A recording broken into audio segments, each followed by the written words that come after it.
আমি 23 সিট জিকৰ কাৰণে লাগিম 126 আধা কিমান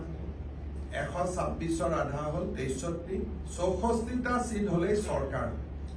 যদি আমি কোন যে আমি 103টা পাম মানুহে ভাবিব ইহত অহংকাৰী যদি কও 95 সিট মানুহে ভাবিব ইহত অহংকাৰী হয় গতিকে আমি কন্টেস্ট কৰি মনে প্ৰাণে 105টা সিটত ভাল ক্যান্ডিডেট আমি দিম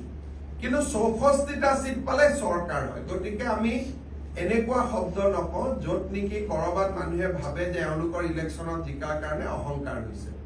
আমি বিনম্ৰতাৰে সৈতে ৰাইজৰ ওচৰত যাম কিন্তু বিজেপিয়ে যদি ভাল কৰি ৰাইজৰ মাজত কাম কৰে 105টাও জিকিব পাৰে পঞ্চায়ত ইলেকশনৰ ফলাফল চাই কিন্তু প্ৰত্যেকটো ইলেকশনে বেলেগ হয়তো বিধানসভাত আমি 64টা জিকিম 65টা জিকিম বুলে নহয় আৰু সংখ্যালঘু সিটটো পালো 110টাও জিকিব পাৰো সেই কাৰণে আমি আজি দিনত মিশন 94 মিশন 84 এই শব্দবিলাক আমি কব খোজা নাই মিশন 126 যে আমি 126টা সিটতে ভাল ক্যান্ডিডেট দিম চেষ্টা কৰিম ৰাইজৰ আশীৰ্বাদ বিচাৰিম ৰাইজে জি দিয়ে তাতে আমি সন্তুষ্ট থাকিম